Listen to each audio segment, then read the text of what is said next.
கோவை தொண்டாமுத்தூர் தொகுதிக்கு அரசு மருத்துவமனை, அரசு கலைக்கல்லூரி, தீயணைப்பு நிலையம் உள்ளிட்ட பல திட்டங்களை அதிமுக ஆட்சியில் கொண்டு வந்தோம் என அக்கட்சியின் முன்னாள் அமைச்சர் SP வேலுமணி தெரிவித்துள்ளார்.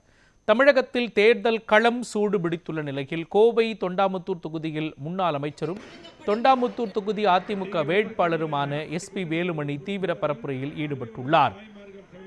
கரடிமடை, வடிவேலம்பாளையம் உள்ளிட்ட பல்வேறு பகுதிகளில் அதிமுக ஆட்சி காலத்தில் செய்த திட்டங்களை எடுத்துக் கூறி பிரச்சாரம் மேற்கொண்டார். அப்பொழுது 90 வயதான ₹1 இட்லி கடை மூதாட்டி கமலாத்தால் SP வேலுமணிக்கு சால்வை அணிவித்து வாழ்த்து தெரிவித்ததுடன் அவருக்கு ஆதரவாக பொதுமக்களிடம் வாக்கு சேகரித்தார்.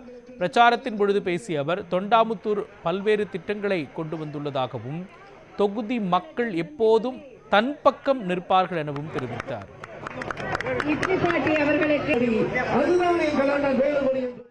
இரட்டை இலை தினத்திலே வாக்களிக்க வேண்டும். நான் என்றைக்கும் உங்கள் சகோதரன்.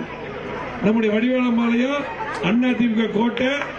கூடுதலா நம்ம இன்னைக்கு பாரதிய கட்சி நம்மளோட தேர்ந்தெடுக்கிறப்போ முழுமையாக அத்தனை வாக்களும் நீங்கள் பெற்று தர வேண்டும். அது மட்டுமல்ல, இந்த பகுதியிலே அதிகமான திட்டங்களை நம்ம தான் இந்த பேரூராட்சி முழுவதும் இந்த வடிவேலம்பாளையத்திலையும் அதிகமான திட்டங்களை போல நம்ம தான் கொடுத்தோம்.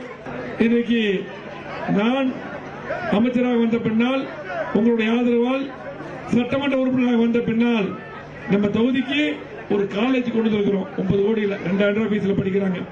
50 கிலோமீட்டர் இருந்து கூட்டுக்குடி திட்டம் கொண்டு கொடுத்திருக்கிறோம். தண்ணி வந்துட்டு இருக்குது. அம்மா இருக்கும்போது கேட்டுவாங்க. ஃபயர் சர்வீஸ் ஸ்டேஷன், தீயணைப்பு நிலையம் கொண்டு வந்திருக்கிறோம்.